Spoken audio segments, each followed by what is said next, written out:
ফিলোলাইটস ওয়েবসাইটের ইন্টারভিউ সেশনে আপনাকে স্বাগত। আপনি ছোট পর্দা আর বড় পর্দা উভয়ে কাজ করেছেন। আপনি এতগুলো যে রোল করেছেন তার মধ্যে সবথেকে বেশি চ্যালেঞ্জিং কোনটাকে মনে হয় এবং কেন? আমি অনেকগুলো কাজ করেছি ছোট পর্দায় এবং আমার সবথেকে চ্যালেঞ্জিং মনে হয় কেয়ার করি না বলে আমি একটা সিরিয়াল করেছিলাম অনিন্দ্য ব্যানার্জি ডিরেকশনে, এবং সেখানে এমন একটা চরিত্র প্লে করতে হয়েছিল যেখানে চরিত্রটা আমার মতোই, এবং যখন আমরা ক্যারেক্টার চরিত্রে অভিনয় করি সেটা অনেক বেশি সোজা হয়, কিন্তু যখন নিজের মতো অভিনয় করতে বলা হয় তখন ওটা খুবই চ্যালেঞ্জিং। তো ওই সিরিজে আমি যে অভিনয়টা করেছিলাম মেঘনা বলে একটা চরিত্রে, সেটা আমার কাছে খুব চ্যালেঞ্জিং ছিল। সবথেকে এমবারাসিং মোমেন্ট বা সিচুয়েশন কি সেটা?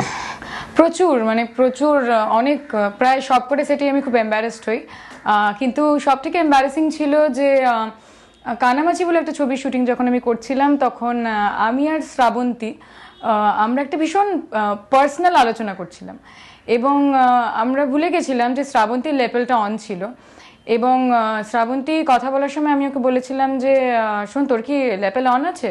তাতে শ্রাবন্তী বলেছিল না নেই, কিন্তু থাকলেও কি আছে, যে ইডিয়েটটার কানে লেভেল আছে সে অত বুঝতে পারবে না। এবং পরবর্তীকালে আমরা জানতে পারি সেই ইডিয়েটটা হচ্ছে রাজ চক্রবর্তী, যার কারে নেপেলটা ছিল, এবং সে পরে এসে বলেছিল যে ইডিয়েট কাউকে বলার আগে একটু দেখে নিস যে কার মাথায় হেডফোনটা আছে আর কি। ফার্স্ট শটের এক্সপেরিয়েন্স কি? আমি ফার্স্ট শটে কিছুই বুঝতে পারছিলাম না যে কোন দিকে তাকাতে হয়, ক্যামেরাই বা কোথায় আছে, এবং আমি চতুর্দিকে ঘুরছিলাম এবং ক্যামেরাটা খুঁজে পাচ্ছিলাম না যে কোথায়। তারপর দেখা গেল একদম ওপরে ক্যামেরা, এবং সেটার জন্য প্রচুর বকা খেতে হয়েছিল। এবং আরেকটা যে আমি একটা শট দেওয়ার পরে আমি হেডড্রেসারকে একটুখানি ম্যানেজ করে চুলটা কার্ল করিয়ে নিয়েছিলাম, কারণ তখন আমি কন্টিনিউটি বিষয়টা জানতাম না। এবং প্রথম শটে চুল স্ট্রেট ছিল এবং সেকেন্ড শটে আমার চুল কার্ল ছিল, এবং সেটার জন্য প্রচণ্ড আমাকে বকা খেতে হয়েছিল। যোগাযোগটা কি করে হলো?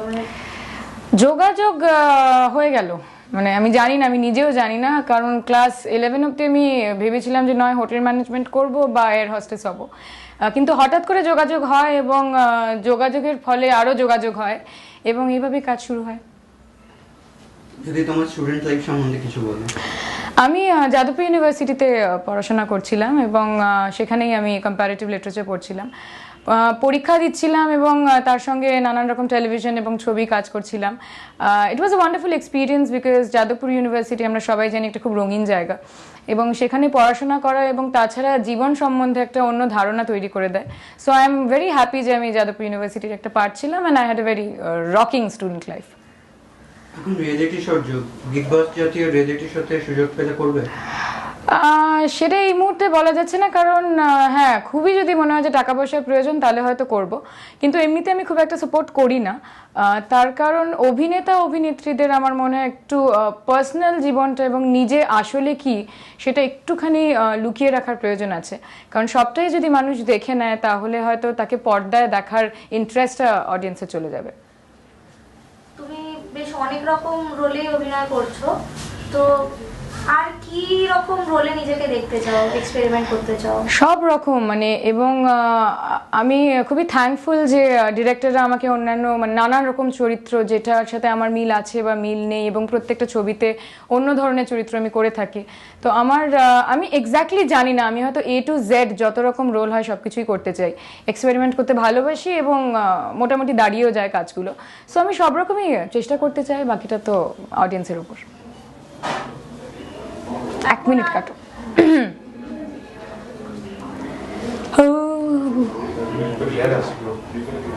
একদম ওকে, যাবো।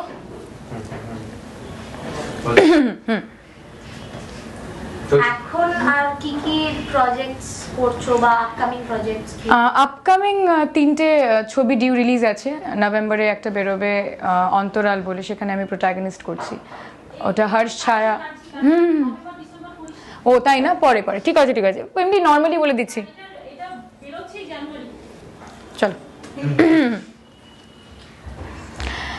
অনেকগুলো ছবি পাইপলাইনে আছে এবং শুটিং চলছে। টেলিভিশন আমি প্যারালেলি করে থাকি, এবং খুব বেশি না হলে অন্তত একটা টেলিভিশন আমি করার চেষ্টা করি, কারণ সেটা একটা অন্য অডিয়েন্সের কাছে একটা রিচ তৈরি করে দেয়। তো একটা রানিং প্রজেক্ট আমি করছি, এবং আরও পরবর্তীকালে অনেকগুলো ছবি অডিয়েন্স দেখতে পাবে, তো সেটার জন্য অপেক্ষা করতে হবে। আচ্ছা, তুমি বড় পর্দা ছোট পর্দা উভয়ে কাজ করেছো, তোমার কি মনে হয় দুজনের দর্শকের চাহিদা আলাদা? হ্যাঁ, একদমই তাই। মানে অনেক সময় আমি খুব ভালো ভালো ছবিতে কাজ করেছি, অন্য ধরনের ছবিতে কাজ করেছি, কিন্তু লোকে আমাকে যখন রাস্তায় বেরিয়েছে আমাকে চিনেছে আমার টেলিভিশন ক্যারেক্টারের জন্য। তো টেলিভিশনের একরকম অডিয়েন্স হয় যারা তোমাকে রোজ দেখতে পছন্দ করে এবং তারা বেশি you are more known face. On the other hand যখন ছবি করি তখন সেটার একটা অন্যরকম দর্শক হয়। তো খুবই দুটোই অডিয়েন্স বেসড এবং দুজনেরই আলাদা আলাদা অডিয়েন্স আছে এবং দুটোই খুবই ইম্পর্টেন্ট একজন অভিনেতা বা অভিনেত্রীর জন্য। তুমি কি মনে করো টেলিভিশন বা ছোট পর্দায় বেশি অভিনয় করলে বড় পর্দায় চাহিদা কমে যায়? আমার মনে হয় এটা একটা কনসেপ্ট এবং সেটা চেঞ্জ করার দায়িত্বটাও আমাদের উপরেই আছে। এবং অভিনয় তো অভিনয় at the end of the day. তো আমি খুব একটা এতে বিশ্বাস করি না এবং আমি চেষ্টাও করছি কিছুটা হলেও যে যাতে এই প্রথাটা ভাঙে, এই ধারণাটা ভাঙে, এবং সেই জন্য হয়তো আমি টেলিভিশনও করি এবং ছবিও করি। বলিউডের রোল যদি পাও, অফার আসে, নিতে চাও? অবশ্যই, মানে অবশ্যই বলিউডে কাজ করার সুযোগ আমার মনে হয় না কেউ হাতছাড়া করতে চায়। এবং শুধু বলিউড না, টলিউড, কলিউড, হলিউড, কারণ অভিনয়টা অভিনয় এবং একজন অভিনেতা অভিনেত্রীর ভার্সিট্যালিটি বোঝা যায় যখন সে সব রকম জায়গায় কাজ করে, মানিয়ে নিতে পারে। তো আমার মনে হয় অভিনয় তো অভিনয়, এবং বাংলায় হোক, হিন্দিতে হোক, তামিলে হোক, তেলেগুতে হোক, পাঞ্জাবিতে হোক, আমি সেটা করতে চাই। শুনেছি তুমি খুব ফুডি, তুমি কি ধরনের খাবার খেতে ভালোবাসো? আমি সব ধরনের খাবার খেতে ভালোবাসি, আমি খাবার মাত্রেই ভালোবাসি ফলত, এবং সেটা দেখে আমাকে যথেষ্ট বোঝা যায় যে আমি খুব খাতে পিতে ঘর কি লড়কি। এবং তো আমি আলাদা করে বলতে পারবো না, Bengali food, biryani and anything, actually anything, and non veg, highly non veg, কোনো ভেজটা আমি বিশেষ পছন্দ করি না।